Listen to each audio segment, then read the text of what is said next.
Why I don't trust mechanics. And let me make this very clear, first of all. I'm not saying all mechanics are guilty of being greedy or lying or anything like that. I'm saying that there's a certain arrogance that comes with a mechanic that's really good at his trade, and that there are some mechanics out there who are going to rip you off. Now, I want to make this very clear that I don't think that mechanics by nature are thieves by any stretch of the imagination. I just say my experience with mechanics has been that they are thieves, and this is why I'm going to tell you a story about trust and understanding. I am a carpenter. I've been a carpenter for 20 plus years.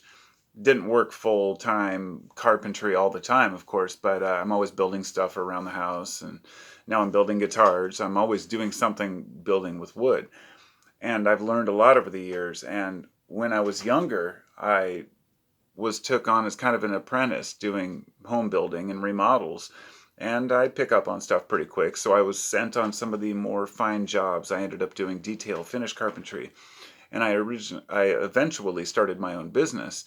And my original intention was to do only the awesome finish carpentry jobs that I wanted to do. Even as a prestigious finish carpenter, I was getting the stink eye from people, and the wary eye, rather, about whether or not I was going to rip them off. The truth is, in the end, I ended up ripping myself off more than them. I would underbid myself and try to compete with others. And point being here, you have to build a certain amount of arrogance, knowing that customers want you to come out and do a free bid and compare it with 10 other bids, and you end up wasting a lot of time doing shit you don't want. So a lot of carpenters start charging more because of this. The best thing you can do is just charge for a bid. Now, when it comes to mechanics, it's the same way. If you take a car in for a free inspection, they want to sell you on something. They're not there to do free inspections. They want to find something that's wrong. So when you take a car into a shop, you never know what you're going to get. And my experience is this: the smaller shops actually care more. And it's because they have to hold up a reputation. Sometimes this really depends on the person. It depends on the who's working, but it can also depend on the company and the boss. But anyhow, in this specific instance, I'm going to talk about mobile mechanics. I finally got my car fixed. I have a Honda Accord, and it is a 2002. My friend sold it to me few years back.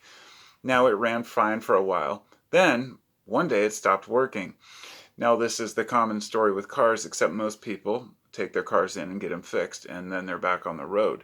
I lagged on this for a long time. I had a mechanic come over, check it out, found some problems. So he told me he could get me some new wheels, right, too, during the process of working on my car. And he took off one day and never came back.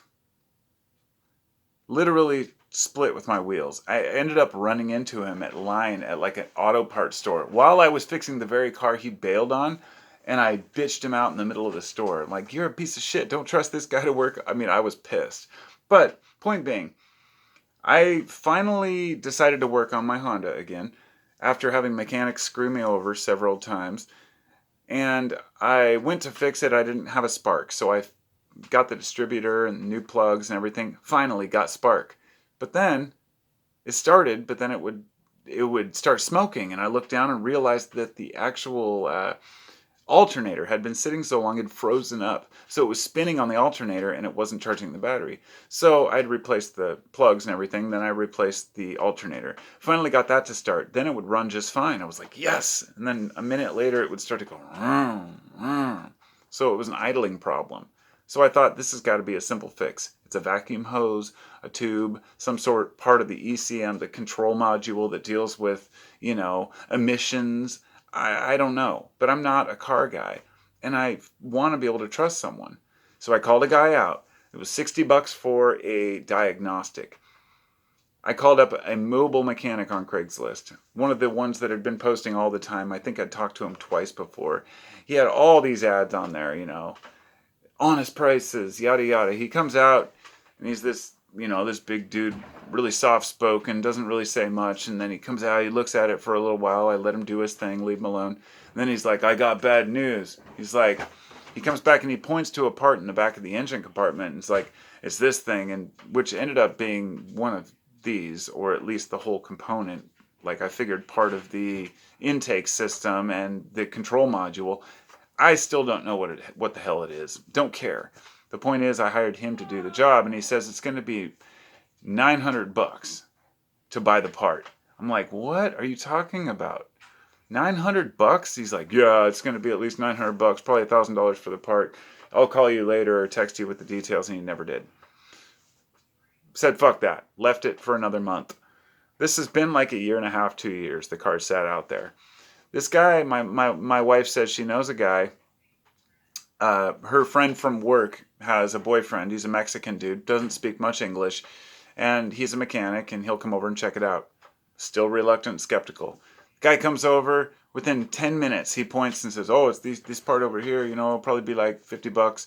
And then he shakes the engine, he starts it up, and the motor mount on the front was loose. It was actually busted out, the little rubber part, so it was like shaking the whole engine. And stuff I wouldn't even notice. I'd replace the heat shield, the oxygen sensor, all this stuff. Didn't even know any of this. So anyway, he comes back. He fixes the thing yesterday. We asked him how much it was. It was $35 for the motor mount and this thing. $35. So I have this one guy telling me it's going to be $900. This guy goes to U-Pull it, gets me a new replacement, cleans it out, then gives me back this one and says, oh, you can clean it out and use it if it happens again, because this one can be cleaned.